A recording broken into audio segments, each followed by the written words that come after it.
In this lesson, we continue what we began in the last lesson and consider more of the details involving the epoxide ring opening reaction. So in the last lesson, we learned that good nucleophiles can open epoxides to form alcohols. So CH3O- plus ethylene oxide gives you the hydroxy ether indicated here. We say that this reaction is taking place under basic conditions because OCH3-, the nucleophile, is also a strong base. It's not acting as a base in this reaction, but it is something that is basic enough to be considered a strong base, meaning that its conjugate acid pKa is at least 16. So just like nucleophilic substitution reactions of alkyl halides can take place by the SN1 or SN2 mechanism, there is a second mechanism available for epoxide ring opening, which is the epoxide ring opening under acidic conditions. So reacting the same epoxide with methanol in the presence of a catalytic amount of sulfuric acid gives the same alcohol product. Note that we have no sodium methoxide present. That is a base. You cannot have acid and base present in the same reaction, otherwise they will just react with each other and destroy each other. So this reaction can take place under basic conditions or under acidic conditions. So this is the first of several reactions that you will learn in your study of organic chemistry that have this property, that they could take place under either acidic or basic conditions. The acidic mechanism, which I'm going to go through right now with you, is the only possibility if the nucleophile you want to bring in, the anionic nucleophile, is not also a strong base. So if your goal is to bring in something like chloride, that's much too weak of a base to do the mechanism previously demonstrated under basic conditions. It can only come in using the mechanism that I'm going to detail here under acidic conditions. So in general, acidic conditions are longer than basic mechanisms, just like SN1 mechanisms are longer than SN2 mechanisms. And all of the intermediates in an acidic mechanism are going to have positive charges on them instead of negative charges.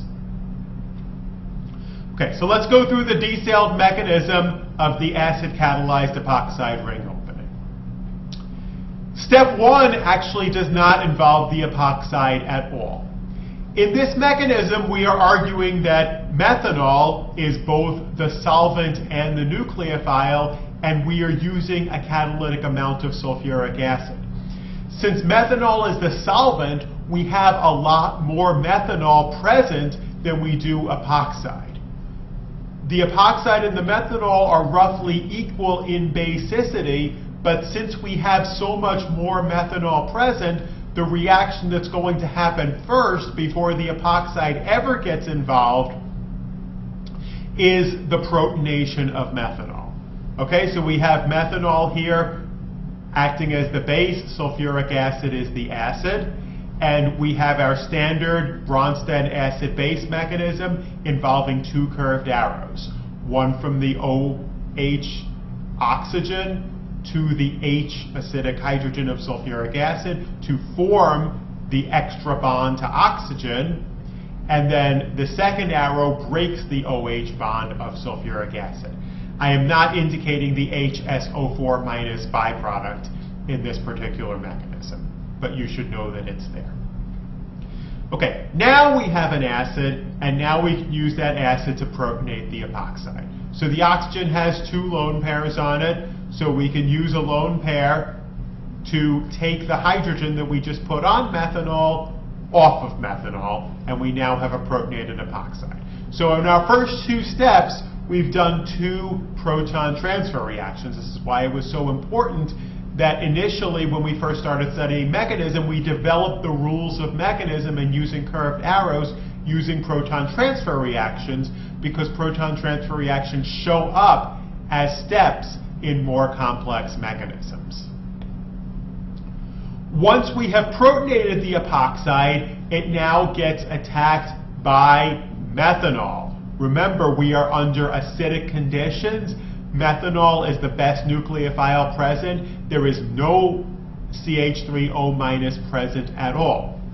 So it's okay for methanol to be the nucleophile, because what has happened is that by protonating the epoxide, we've made the epoxide more electrophilic, so it doesn't need such a strong nucleophile to react with it.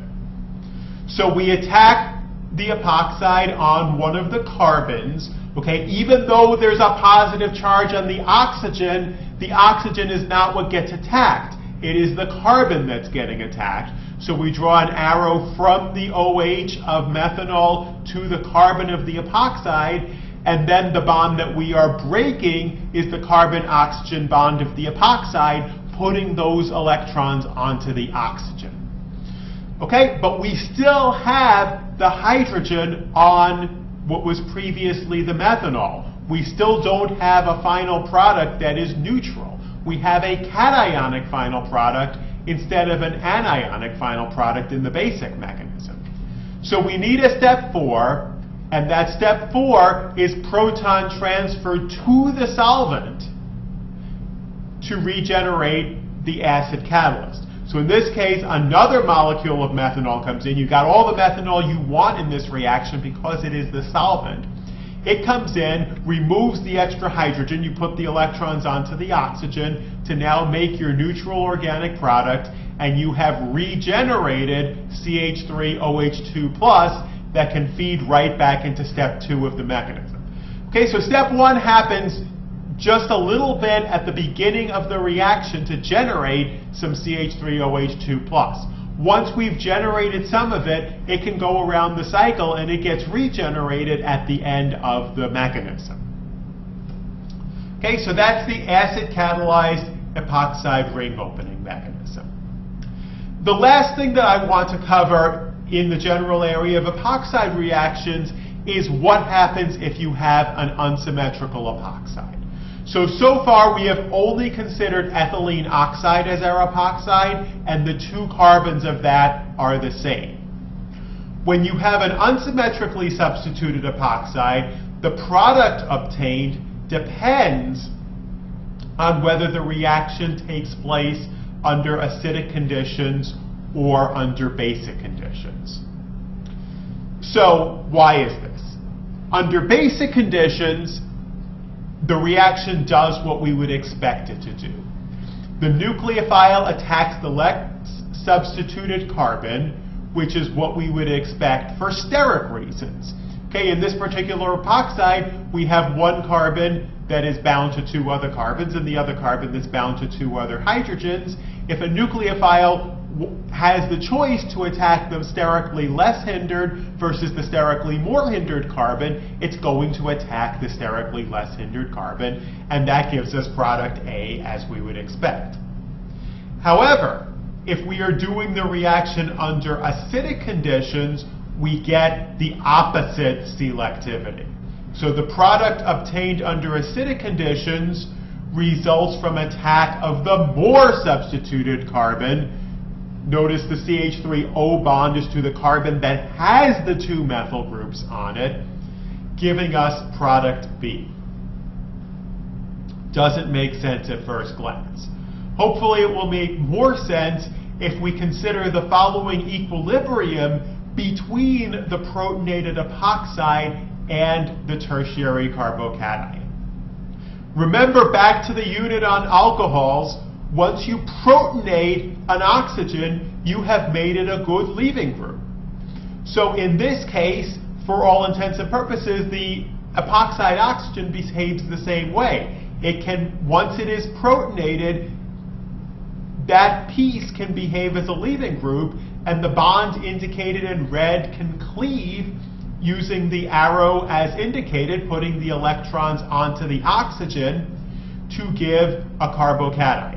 Now notice this is an equilibrium. Carbocations are not particularly happy. There is still a source of electrons, namely the OH nearby.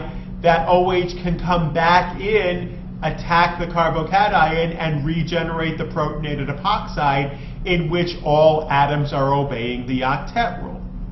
However, once you have the carbocation form that's in equilibrium, it will react very rapidly with methanol as a nucleophile, because methanol, after all, is the solvent for this reaction, so there's a lot of it present, and that is what's going to lead to the observed product, product B, after the final proton transfer, which is not indicated here.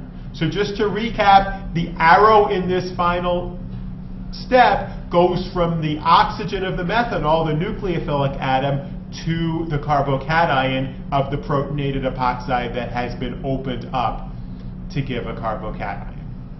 Okay, so acid catalyzed mechanism, unsymmetrical epoxides. The analysis for an unsymmetrical epoxide is similar to the sort of analysis you have to do in SN1 versus SN2 problems. You have to look at the reaction conditions, make a decision as to which mechanism it's going through, and then provide the proper product once you've made the decision as to that mechanism.